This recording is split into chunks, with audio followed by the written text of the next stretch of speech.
And we're back for episode number 2 of the High Speed Garage. How we going, boys? Good afternoon. How you going?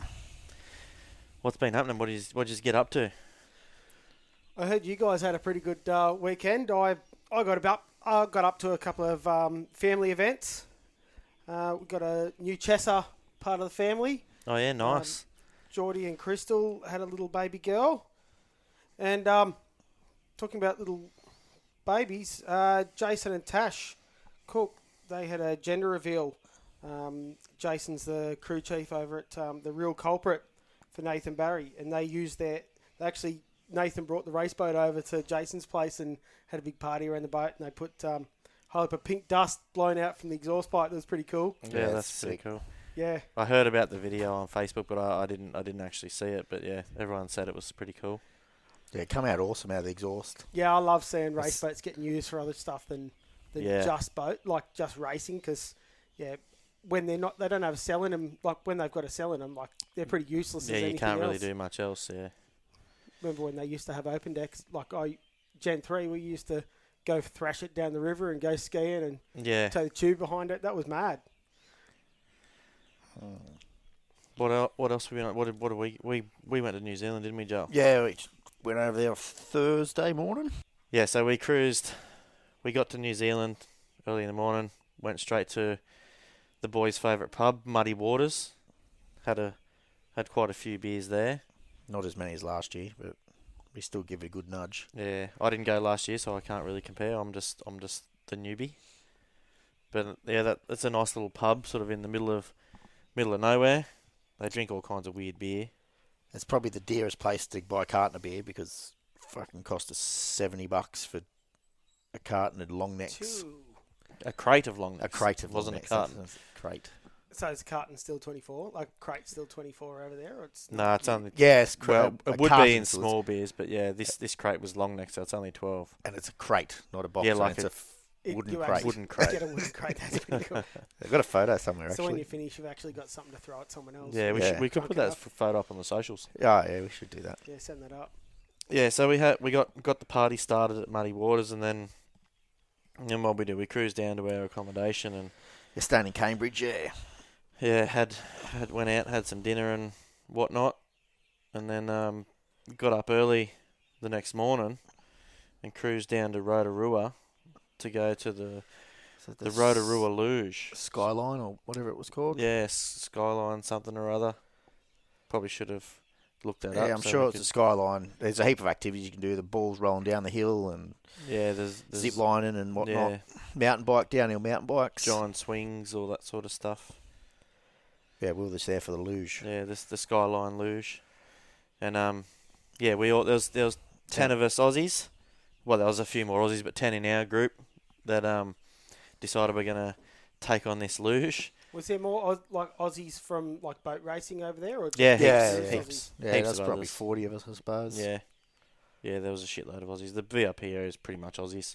No, at the luge. Was At it- the luge? Nah. It was just just us. We had there's five tracks up there, so we thought, we'll buy 5 turns. We'll try all the tracks, and we just didn't try all the tracks. We just happened to do the best track first, so we pretty much did that one most of the time. We did a couple of the other ones, but 2 or 3 times, and then yeah, we tried the other ones, but they just weren't as fast, and we like speed. Yeah. So there's a bit of carnage as well. the better possibility of stacking. Yeah. Hitting someone else. Yeah, exactly. I had a bit of a crash, got some skin off me hip and me ass at the end. and me hand. Yeah, the track single lane. the track was finished. We just had to cruise down to the chairlift, and yeah, I've thought I'm faster than everyone else. Tried to pass everyone in the single lanes, and then ran into the wood and flipped her up. But that's usually what happens. When you're racing, your head's in it and you're really concentrating. when you've won or you've finished the race, that's when you're cruising, and that's where shit goes wrong sometimes. Well, I wasn't cruising. I was still up at Mach 10. I didn't realise that the race had finished there. And then afterwards, I passed Joel just after where it says the track's finished. And they said, no, the track finishes up there. So I had to get relegated back a position. But anyway. I had to get regulated back because you're in the first one. Yeah, it's pretty fun. I punted our mate Andrew off the track because he was annoying me. Shoes come off. He was too slow for me to get past, so I just punted him and sent him up the bank. Which And his Andrew shoes was went that? flying. Want to point him out. Walmsley. Mr. Junior, Mr. Joe Junior. That's the driver of Joe Junior. You got Bruce. race Bruce boat. ended up with skin knuckles. Yeah. Bruce Lyle. Yeah, so it was pretty fun there. Then after that, we cruised into Lake Karapiro and watched some hot laps. The hot laps were pretty cool for the GP hydroplanes, the Lucas Oils NZ Hydro Thunder. It's a pretty cool joint, Karapiro, isn't it? Oh, it is. It's a great venue to watch boat racing from. Nice, concrete grandstand. Yeah, Big slope and bank. yeah, the boats are You're getting looking lifted down on in, them, similar to what lifted in on the Windsor's got. cranes right in front of you. I was actually showing the missus some photos of the racetrack, and there's up the back, up behind the racetrack, there's all the hills and Yeah, ice-capped hills, and that's a sick place to go racing. yeah, it is. It is a nice spot to watch from. Yeah, the hot laps were pretty cool. I took a little video of Ken Lupton's hot lap because I seen that boat in practice and it looked pretty fast, and I thought he was probably going to be number one, but it turns out there was two that were a little bit quicker. I think they gapped him by a second.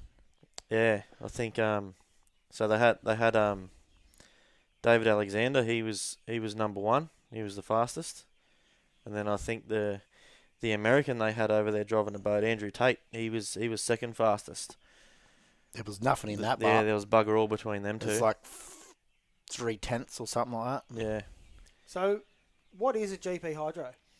Oh, they don't really know how to explain that, but basically, if you sort of know a little bit about boats, it's a hydroplane sort of boat. They've got like wings, Training wheels. sponsons out the front that they sort of just bounce off and sit on top of the water. It's not like your ski boat sort of thing where it sits in the water. They sit up and they got Sort of big like engines. A ski boat where the engine sort of sits. That's sort of like a sort of ski boat. That's your Not your really. You'd displacement call them area. more And like then you've got your tunnel boat sort of wings out the front. Yeah, Your sponsons at the front. As a basic description to someone that doesn't know what a hydro is. yeah. They're called a hydroplane basically because they're an airplane on water. So they don't really touch the water. They sort of just skip across the top of it. run on the propeller and the two front sponsons, basically. Yeah, and there's lots of different versions of the hydroplane. There's all the little ones from your little 1.6 litre hydroplanes all the way through to your GP hydroplanes or your unlimited hydroplanes. And your GP hydroplanes, they're basically a in New Zealand they're a little bit different rules to what we have here. They have they're capped at 468 cubes, I believe, and they're mostly big block chevs, running I think 871 superchargers, methanol fuel, all that sort of stuff. Probably make a couple of thousand horsepower, and they zing these things up to 9,000 RPM, and they sound incredible. I heard you got a video of it. Oh, I do. I got the video of Ken's hot lap. I can play that if you want. Yeah, give us a listen to how these things sound. I'll just give you a little short go so you can see what it sounds like.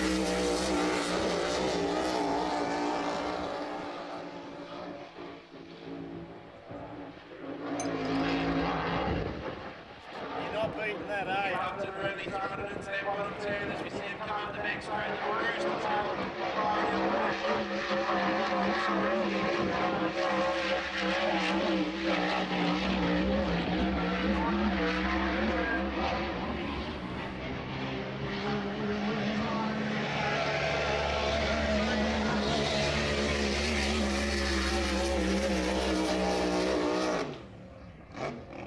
So that's a hot lap. They are absolutely awesome. And basically the laps, so it's a bit like the speedway, I suppose, like an oval, I guess, with a bit longer of a straight, big wide corners, and they pretty much don't lift going around the corners and just into it, floating across the top of the water. Probably do, I don't know, somewhere in the vicinity of 160 miles an hour, pretty fast. So they're definitely not mucking around. Yeah, they're not hanging around at all. Top GP drivers over in America would probably be sort of your Scott Coker, the Lupton boys, Kenny and... In New Zealand? Over in New Zealand, Yeah. Kenny and Jack, Yeah. Alexander. Yeah, so the Scott Coker in How's That? He ended up winning the round. He won the final in the round because there was a little bit of a jump start. So they do clock starts, which is a bit different to what we're sort of used to. They adopted the rules from the HRL from America and Canada.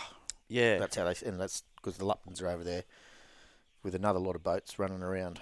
That's a doing that massive series series. over in Canada and America, isn't it? Yeah. Well, the interview we seen with Andrew Tate, he was super keen to come here and run in New Zealand because he reckons that series sort of got propped up and got made what it is now by the Luptons coming over there and doing their bit. So That's something for them to be pretty proud of. yeah, absolutely. Yeah, it's a big effort to take some boats from New Zealand over to Canada and compete with all those guys. Absolutely. But yeah, Scott Coker ended up winning the final, and Jack Lupton got second. Ken come third, but he was not third across the finish line. So because of the clock start, you've basically got to do your laps, warm it up, and you can't go across the start-finish line before the clock runs to zero. And when the clock runs to zero, that's your start time. So if you go across the line before that, you've started early. And I think that time sort of gets added on to your race or something along those lines. So that relegated Ken back to third. And I believe David Alexander also was in front of the start, and I think he ended up fourth. So yeah, that was pretty cool. So I'll get post that video up on the socials so Get you our can have a secretary little on that. look at what the GP hydroplane looks like going around the course. There's a few other classes over there too, interesting ones that weren't that we don't have here in Australia. Some cool ones that I think would be nice over here. The S Series 3000 boats.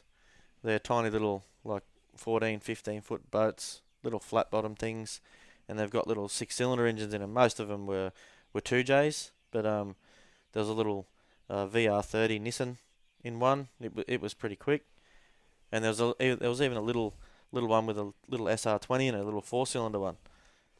And yeah, I like watching them go around. I think that's a class that'd do well here in Australia. That would have sounded pretty cool, wide open. Bit more budget friendly. Revy. They originally were built New Zealand built boat, well, most of them, but they come off a Yankee design apparently that come over. Yeah, Started with they flat do bottom look a bit style. like They're all flat bottoms, yeah. they do look a little bit like the American flat bottoms. Yeah, they did tell me when I was chatting to them what the brand was, but I can't remember now. If anyone's keen on looking up anything from the New Zealand weekend, you can have a look on the Hydro Thunder Facebook website, Facebook page. There's a fair bit of videos, some Yeah, you see Heaps heaps of of photos. around Better there. photos than It's what we're pretty going to cool. put up. Yeah. There's some on there from the professional event photographers and all that sort of stuff. You'll see what a GP hydroplane really looks like. Yeah, it's a really exciting event to Yeah, it's a experience. real effort to run one too. They're not an easy boat to get on and off the water. They got to get lifted in with cranes and all that sort of stuff. So yeah, something everyone should check out. The other there was heaps of classes. There was probably, I don't know, a dozen classes. You had your pro stocks and your juniors and all your typical stuff that everyone has. And another one that got us interested because it was pretty cool because they run passengers. Well, most of them run passengers. I think there was a couple that were single seaters, but majority of them were passengers, which is their Formula V, which is pretty much just like your little V bottom monos, but they're only small. So they're only what were They're they? all Guys? 1750 bullets. 1750s, yeah. Yeah, they're pretty interesting. They dance around the water pretty good. And we get a little bit bored sometimes at the race bench, so we get into a bit of betting. And we bet on races. There's a little bit of a structure to how it works. So there's depends on how many people get into it. Normally we have sort of, I don't know, six to eight people that want to get involved, and it's $5 each race. Everyone chucks in, and the winner takes the money. It doesn't matter if you don't get a boat, you still got to put your $5 in. But the trick, yeah. So some races there might be 8 of us playing, but there might only be 3 boats. So 5 people are chucking in money, and they don't even have a horse in the race. Oh, you can't double up. You can't two people can't jump on the same boat. No. No. So the way we go in order of picking, we have a little stack of coins, usually something a bit bigger, like a 20-cent piece, and you stack them on the table, and you pick either heads or tails, lift the coin off, and if you get it right, that's you got first pick. You start from oldest to youngest at the start of the weekend. And And keep it just turning keeps around. going Everyone around has in a a little circle. turn first, and yeah, if you get the coin right, your first pick. If you get it wrong, the next person gets the option to get it right and get first pick. And then once we've got an order, then we pick the boats in the race. And yeah, Pretty simple. it's entertaining just flipping the coins over to work out who's starting where. A It's lot an of argument. people have probably seen us do it at some race meetings, and it's pretty entertaining. Sometimes when we get a little bit rowdy with it, we get a crowd round us checking out what we're doing, and they don't understand it, and we've got to explain it to everybody. So if they all listen here, they'll understand it. Yeah, so the more you listen to us, the more you understand about the shenanigans at the boat races. Yeah. We only do it when we're not racing the boat, but Yeah, if we're racing, we don't bet. we can't. It's too really, hard, Can't really concentrate. It's only when we're a little bit bored in the VIP area having a few beers. basically. Right, so what do you boys reckon? Because obviously I was over here. What do you boys reckon was the best race of the weekend? The best race of the weekend would have to be the Massport Cup heat that they end up rerunning because it was a bit of a schmozzled start, but they let that race run for the full 3 laps, and it was pretty cool to see. How many was 6 or 7 hydroplanes going of around them. together with a That was with the Rat-a-tat boat. with a twin log boat on turbo. the Right, inside. hot displacement boat in the same Yeah. race. Yeah. Yeah, that was probably the coolest race. Actually, to I see think on that was 10. 10 hydroplanes. No, there No, wouldn't no, be 6 10. hydroplanes, and then the Rat-a-tat boat, and then Dancing Bear was out there as well. Yeah, okay. Is that Carl Weller driving the Red Attack boat? I think No, he's driving He- the 6-litre. yeah. So it's Oh, they've got two also different called boats. Okay. it's also called Rat Attack, but it's like a 6-litre version. It's got a little Dodge. I think it's a Dodge. Is it Dodge? Yeah, it's Dodge, yeah. Yeah, Dodge EFI. NASCAR engine with EFI on it. So Running methanol. yeah, it was pretty quick. It won all its races. It blitzed the field, but the big Rat Attack boat, I can't remember. One's Rat Attack, one's Rat Attack 2. I can't remember which order they're in, but the it's the other Weller boy that drives the big one. That's and Graham Weller's kids. Yeah. Yep, Oh, yep. That's some pretty good. And it looked Pretty good it leads, looks yeah. pretty fast. I must say, I've seen him in practice. He never twin held it turbo boat. never held it flat for a full straight. Yeah, and it's a by the end of that straight, it looked pretty quick. It's a 510, I think, or 540. Yeah, I didn't ask him about the size of the engine, but yeah, Yeah, I'm pretty sure. So more it's along fine. the lines of the Constable sort of style engine. Basically, yeah. yeah, it's a nice looking setup in the boat. I was The different turbos are right down in there. Yeah, not intercoolers everything's on the nice bottom and low. floor at the back, and yeah Pretty cool bit of gear. yeah Yeah, it was a it's nice the old looking setup. high tension. Oh wow. Okay, so Peter Tate's boat. Yep.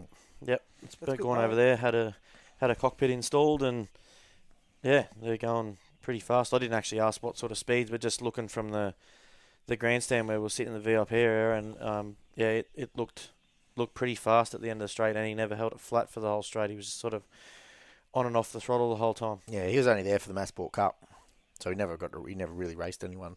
Just went out for a few practices and whatnot. Yeah. Can't see him in the results. Yeah, so that'd definitely be the best race. Although it was pretty cool to see Andrew Tate running around. There was Who's Andrew Tate? Andrew Tate's the American that they had come out. So he drove one of the golf boat. the Kiwi boats. Yeah, he runs in the HRL series in America and Canada, where the Luptons also compete. And yeah, they decided to get him to come out here and do some laps around here. They had a few boat issues. Nothing wrong with the actual boat, but just prop shafts and some thrust issues and things like that. Dropped a plug lead off one of the races. Yeah, but this one race where he actually got it to have a go, I think it was the same race actually. It was the It was the failed one. the failed Massport heat. a couple of boats went before the flag dropped because they couldn't sort of see the flag. The lineup was a bit ordinary. And anyway, he hung with the start boat until the start boat actually dropped the flag. So he left the line in sort of 4th or 5th already. And he caught him back up within I reckon he a caught lap and a half. 4 boats in The first the first corner. Yeah. So But he was just up it. drove in. Yeah, then the next Drove lap. in like not backing off. Yeah, But then just the turned next lap he's That's in confidence in front. the boat at least. Yeah, the next lap when he was leading, then he just drove away from him, and Yeah. would It have would've been been nice good to see if that Ken- go again. If Ken didn't snap that prop shaft to keep running Yeah, in that race. But yeah, other than that, yeah.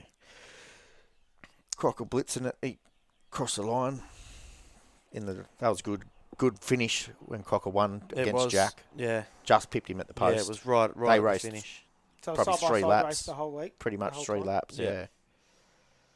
Yeah, and no one was really paying attention until sort of the end because we had Ken and Dave out in front that were battling, but They'd already blown the start. they'd already blown the start, so that wasn't really the race for the lead. And it was a very cool finish. It was very close. We didn't, from where we were standing, we were at a bit of an angle to the finish line, so we couldn't tell who won. We had to wait for it to come over the speaker.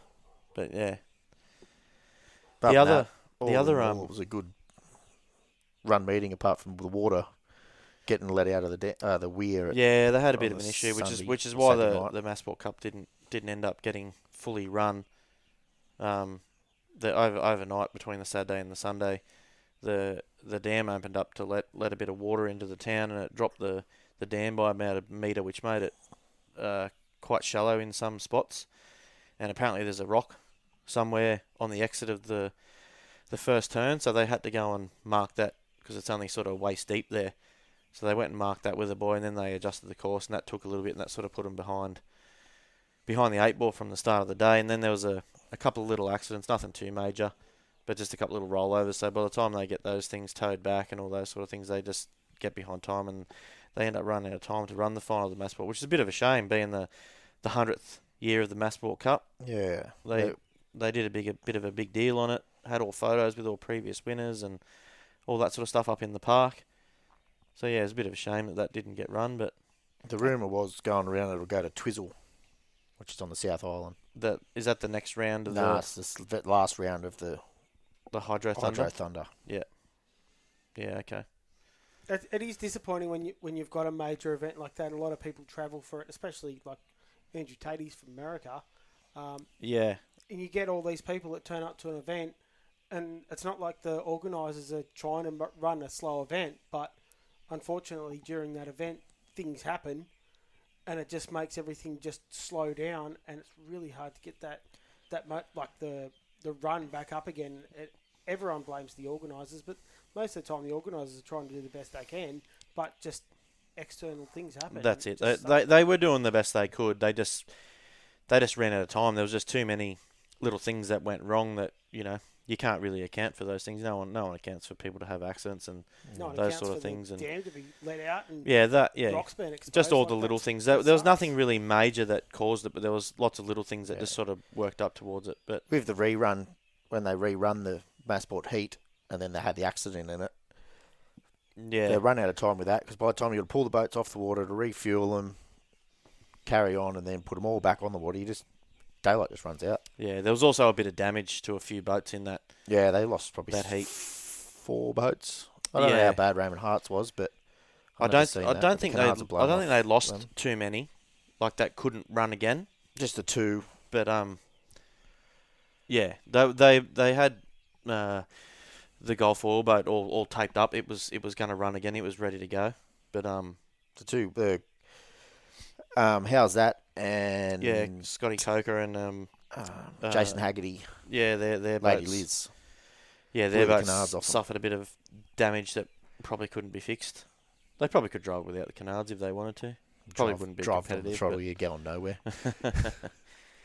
Yeah, so one of the other classes that we got into was the modified hydroplanes. I believe they're like little 2-litre, 2.5-litre engines, things like that. They're pretty cool little boats. There's a couple of nice little late model hydroplanes that were pretty fast and entertaining. They were also stepping up to Grand National hydroplanes as well, which they're all kind of any kind of hydroplane's cool, but yeah, we like the little ones because there's not a lot of power. When you don't have a lot of power, you've got to be able to drive the boat fast to make it fast.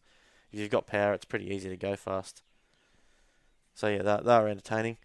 The Grand National hydroplanes, I'm not 100% sure, but there was the boat that won that for the weekend. It was called Aquanaut, and I'm pretty sure That's it not looks the Australian Aquanaut, is it? well. It looks very similar to Paul Cunningham's Aquanaut that he used to have. Yeah, it looked very similar. I was wondering. I meant to ask a few people, but I never got around to it. It looked exactly the same. Hopefully And- someone can let us know. Yeah, someone Pretty cool. might know that and be able to comment and let us know. What else did we get up to in New Zealand, Joel, other than going to the racetrack? Right. Well, we also got into few little pranks that were harmless. We are pranksters. We like our little harmless jokes to just annoy a few people. We called into Bunnings to pick up a container so we could have some beers in it with some ice. Oh, you got some chili buns. And it's just a box. Yeah, It's just a plastic box. we were too cheap to buy an esky, so we just bought a plastic box with an O-ring lid. And we Does a job for the and weekend. we picked up a little padlock to lock a couple of suitcases shut so they couldn't get their clothes out. Poor old Andrew was on the brunt of that first one. Oh, I think he was on the brunt of most of them. Yeah. Oh, Andrew Walmsley. Yeah. We like getting Andrew because he cops it well. He carries on good, but he cops it and he gives it back as good as he gets it too, which makes it better when you get somebody. And also, if you do prank someone, you got to expect to get it back. They're pretty simple, harmless pranks. We just locked his suitcase shut so he couldn't get any clothes out, all those type of things. He locked your bloody bag into the van. Yeah, he locked mine into the van to the dog cage so you couldn't get out. Opened pulled all the bags out, and there my bag's hanging on the dog cage. Yeah. Brilliant. We're already running late for the airport because we're at Muddy Waters again. Yeah, all those little things. You got his he dropped his passport at the pub. Yeah, on He the way didn't know. home, we called into Muddy Waters again, and then I looked down on the ground as Andrew's talking shit with somebody, and there's a passport there on the ground, and I thought, here's my opportunity. I walked over there, got my wallet out, pretended to drop it on the ground, picked up my wallet and his passport, and he had no idea he's lost it. So he's driven all the way to the airport, not knowing that he's missing a passport. And then when he's dropped us off, we've gone in and checked in, he's gone to take the van back, and all of a sudden he started shitting himself because he's missing a passport. Thinking he's going to get stuck in the Kiwi land. Yeah. But he had to get told pretty quick. Yeah, because old we man was were there. late. Yeah. Yeah, Dad went with him to drop the van back off, and if they were any later, they would have missed check-in, and we wouldn't have got on the plane. So Dad had to tell him. So anyway, that one didn't go quite as well as planned, but still funny. If he hadn't been farting around at the pub, he probably would have gone to been able to drag it on. Yeah, It was going to be fucking awesome. We ended up wrapping his suitcase. Yeah. Get those automatic we wrappers. we happened to accidentally lose our locks. We put them in our check-in bag, so we lost them, so we couldn't muck around with them in the airport. So Joel's youngest brother, James, decided he was going to glad wrap Andrew's bag because we took Andrew's bag in while he took the car back. So I don't know why he would have trusted you two, Pelicans. Yeah, I don't know. He's a bit silly. So James has paid $20 and put on this glad wrap machine a couple of times, so it got really, really wrapped up. The only thing that would have made that better if they wrapped up the handle and the wheels, so he had to carry it. Yeah. So he was still able to drag it. Yeah, still drag it. wheel it. But it was good. As he's walking down the corridor to us, he's going, "What the fuck are you doing?" The prank started on the airplane on the way over too, before we even got the lock. Yeah, that's right. Yeah, we got up every time we'd get up to go to the toilet. There was a couple of Aussies a few rows up in front of us. Simon and Pete Troy and their team. They were up there, so we'd walk up the corridor, lean over the row behind them, and press the help button. The help button, and then quickly run back to our seats. And then they're wondering why the hostie's coming up saying, "What do you need?" And the funniest part was they were blaming Pete, putting his elbow on the button on the chair. So when we got off the plane, I rang Simon. I said, "Where are you?" And he waited for me, and he I said, "Oh, how come you called the stewardess so many times?" And he goes, "Oh, bloody Dad putting his elbow on the button and all the rest of it." And I couldn't help it. I burst out laughing. I said, "It wasn't your dad." The pranks on the plane continued on the way home too. James and Andrew, they bloody mucked around with their water bottles. Andrew's picked up his pump water bottle to have a drink. James has grabbed the water bottle and squeezed it in his face, and water's gone everywhere. The stewardesses actually thought it was pretty funny. They weren't upset about it or anything. I know they got cordial it. or Coke or Andrew something. put it on his lap and then told the stewardess he couldn't get up. So Go for a pee. after James squirted in Andrew's face, Andrew squirted it all in James's groin area, and told the stewardess that he's pissed himself because he needed to go to the toilet and he wouldn't let him up. So the stewardess said, "We've got some nappies in the back."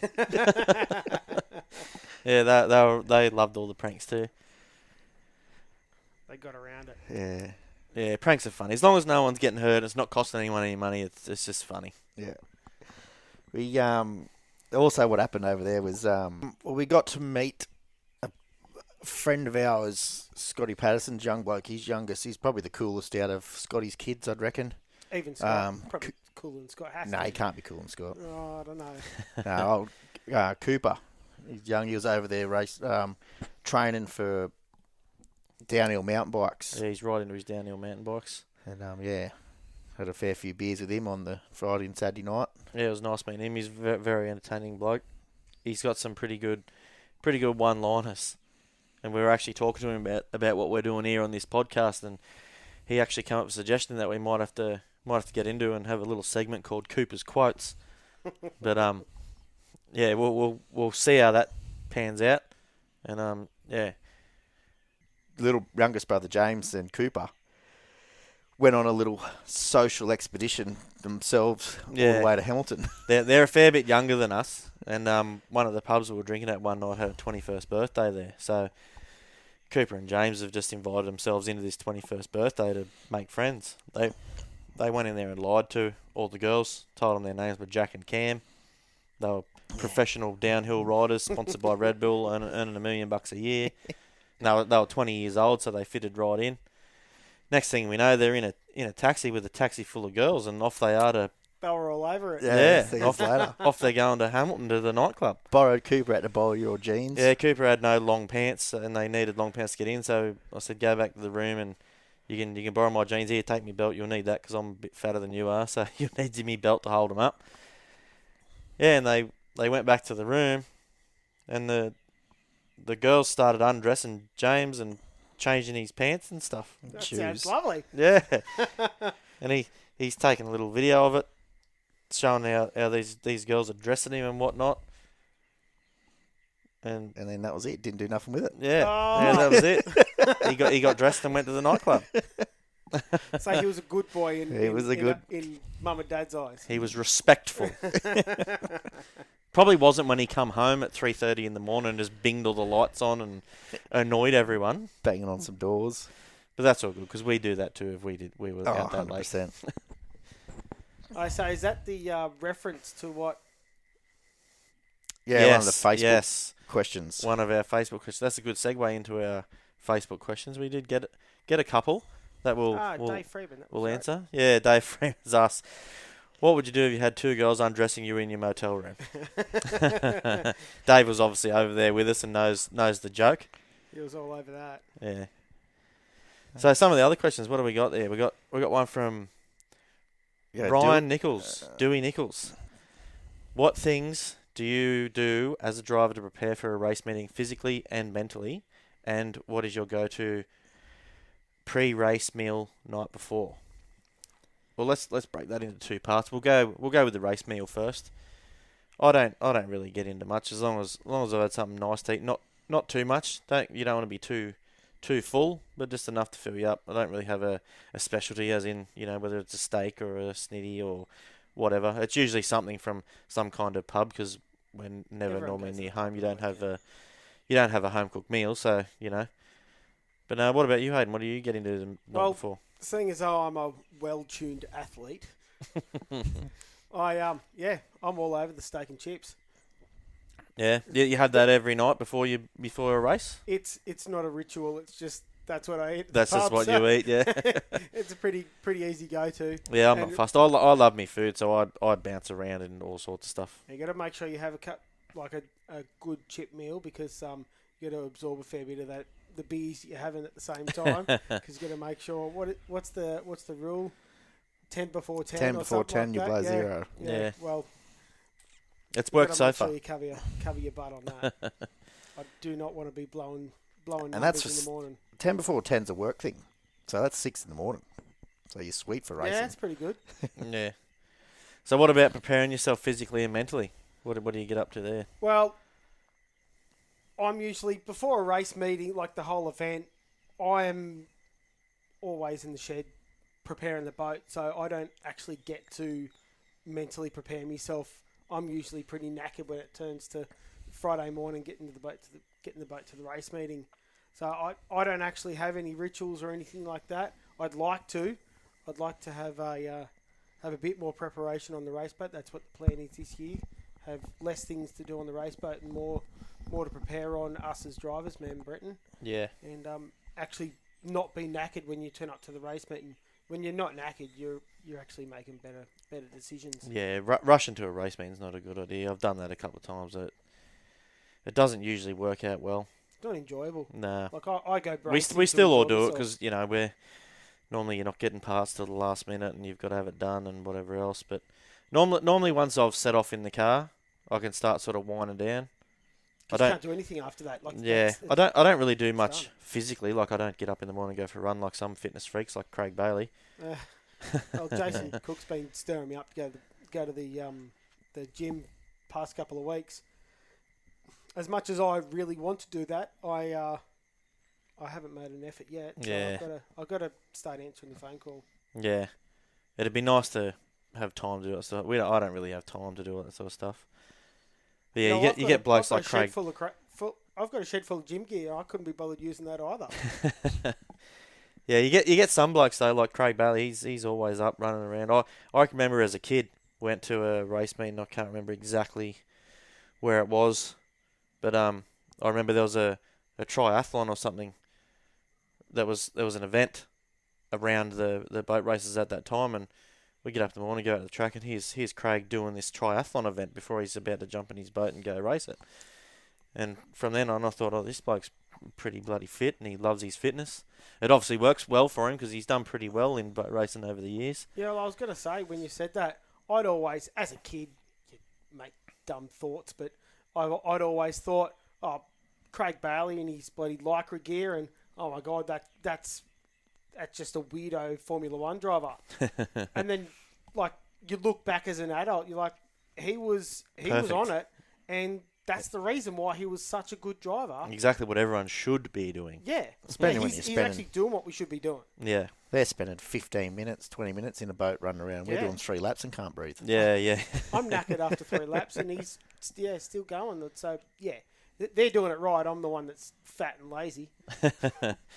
Yeah, I remember we went bike riding, dirt bike riding with Craig one weekend out at Louis at the motocross track out there, and he just happened to be bunked in the room. There was a heap of us that went. There's probably 10, 15 of us that went out there with all our bikes, and Craig just happened to be bunked in the same room as me and Joel and Mikey Johnson. Anyway, he's decided he's going to bed early because I told him that we snore. So he's gone to bed early so he could get some sleep in before we got in there. And anyway, I've got up early in the morning to get up, get my bike ready, and go riding. And Craig's not in his bed, and I thought, bloody hell, this prick's got up out here in the middle of this freezing cold weather and gone for a run. I walked around outside for a little bit, and here he is asleep in his van. Got sick of your snoring. He got sick of our snoring. Mikey was sick of it too, but he just he put up with it. Yeah, he put up with it. Yeah. Oh, there's another question. Tony Hearn, Yeah. turbo or supercharged? Well, I like my boat to sound cool, so I want to go supercharged. what do you think about turbos? Well, they sound nowhere near as cool as a supercharger screaming down the straight. Fuck, That's they're why fast though, buddy. Yeah, I don't give a shit. Look at my boat. My boat's not fast, but it sounds the coolest. Yeah, yours does have a good whine to it. Yeah. It's nice to sound cool and go fast though. Yeah, well, let's see what this new engine does. Well, I'm a bit of a turboed fan. I just think they're a bit more sensible. You can do a fair bit more with them. More controllable power. Yeah, with all the electronics, tune into it. you can make Yeah, it a I'll bit more agree, user friendly. A turbo engine probably is faster, but it just, I don't know. Probably because I'd always grown up with blowers as well. Yeah, That's where my head's at. we had a little turbo engine little while ago. I think it got built in around 2004, 5, something like that, and it competed quite well before the cell rules come in. It won a fair few trophies, won Marge Watson and all that sort of stuff, Really and then good boat. yeah, and then once the cell rule come in, we couldn't sort of use the boat anymore, so the boat got sold, and the engine sort of just got pulled out and sat in the corner and just left there really. And then I was still pretty sort of young at that stage. I was only racing my little 5 litre, and then all of a sudden I've stepped up a few classes and bought myself a big boat, and we just pulled that engine back out of the corner. It'd just been sitting there for long. Dad just pulled it apart and checked it all and went, yep, it's all still sweet. Put it all back together, and away we went. And it was still pretty competitive, even though the boat it was in needed a fair bit of tuning and stuff, which we didn't really get into, which I'm still working on right now. But yeah, it was pretty fast for such a bigger, heavier boat compared to what it was in before, which was pretty surprising. But I reckon it didn't have enough power to push my new big boat along, so we ended up having to go to a big block, and for some reason we ended up with a supercharger on it, which I'm not complaining about, but I do think turbos would be nicer. We might use the supercharged engine to get the boat set up and sort out so the boat can actually perform something. Then we might put some turbos on it. Yeah. Well, I was going to say that the turbo engine that you had, that's the one that's in Joe Junior now. Like that was a really good position for you guys to be in, where you knew pretty much the engine was going to be. It was already set up, Yeah. so you could concentrate on setting the boat up, and you didn't have to think about the engine. Now, that's a pretty good way of starting out. Yeah, it was. It New just boat. wasn't quite fast enough to what it couldn't push that big boat along fast enough to compete.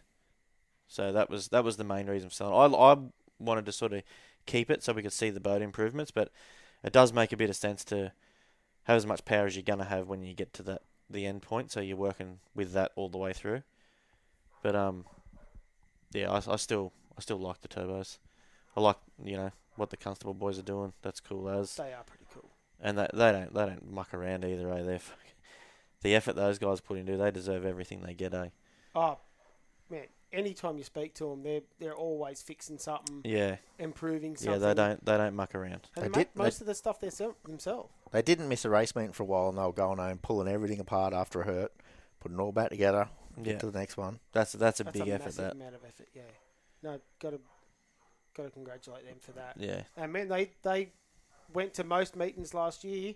They were taking trophies home. yeah, they were. Yeah. They won some of the biggest trophies and they haven't been doing the circuit racing for all that long. They come from ski racing, which is probably a good starting point, but haven't been doing circuit racing all that long, and they're taking home some of the biggest trophies that we have. Some people have raced their whole life, their whole career, to try and get those trophies, and those boys have worked their ass off this year, or Yeah, exactly. last year, and gotten it. So yeah, you've got to congratulate them for that. Like, that's a massive amount of effort. Yeah, Yeah, when they're going, but they've had a few engine issues. Oh but yeah.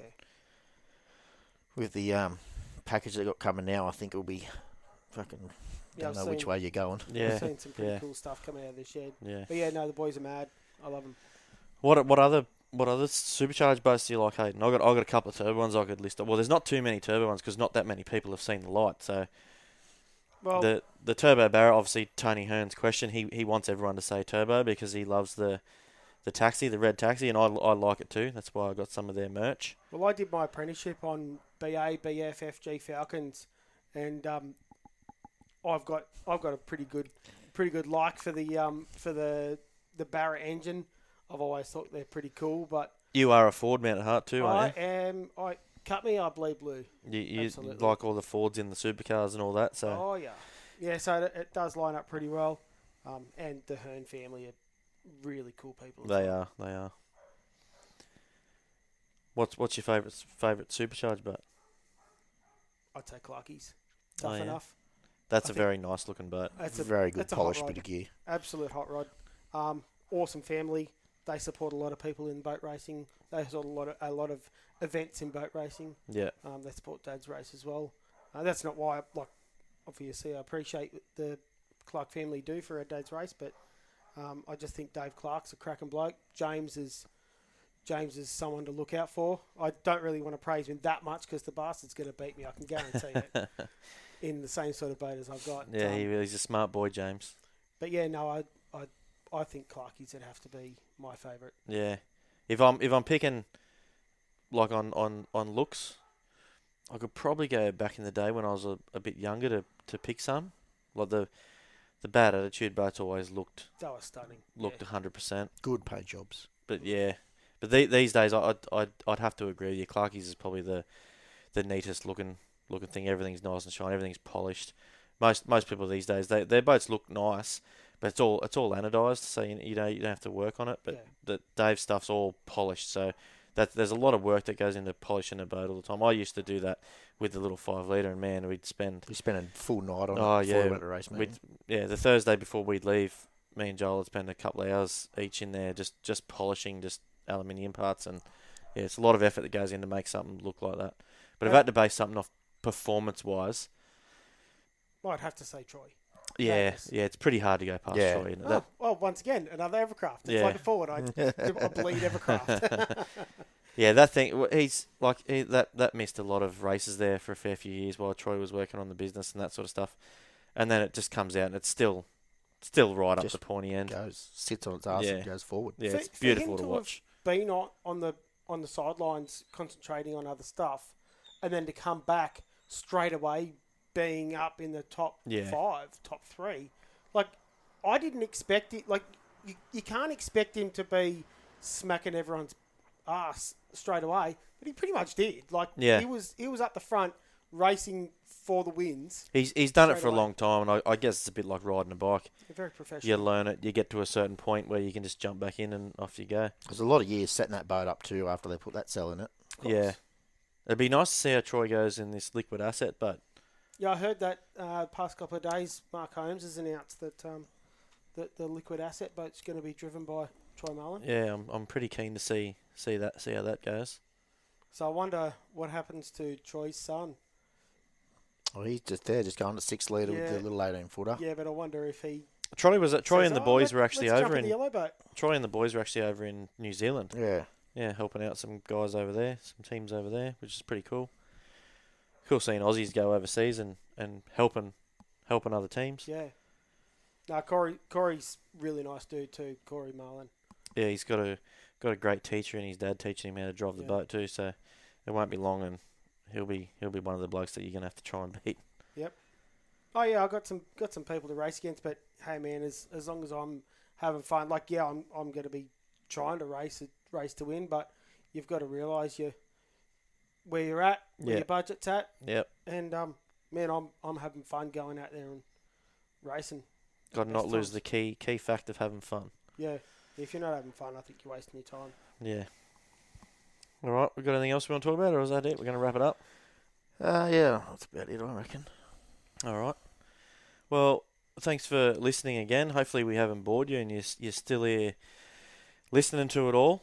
If you want to do ask any more questions, get on the YouTube, the Facebook page, comment and all that sort of stuff. Your questions, or do a voice recording and send it through. If you send a voice recording through, the question we could probably just play it straight through the speakers instead of actually reading out your question. So it might be a little bit easier. But yeah, we'll leave that up to you guys. However you want to come through. Also, do the download, like, subscribe, follow, all that stuff. Press all the buttons on your Facebooks, your Instagrams, and your Spotifys and Apple Musics. Yeah, the more you share, the more people are going to actually see our shows, and the more people that see our shows, the more interest we're going to get, and the more push we're going to have to more interest to we make can generate in powerboat racing. Yeah, some more content we can get as well. Yeah, like actually press the buttons. Don't just listen. Press the buttons. It all helps. The like, the follow, the share. Yep. All of that. Alrighty. Righto. That's Catch it. us later. Thanks, boys. See you later.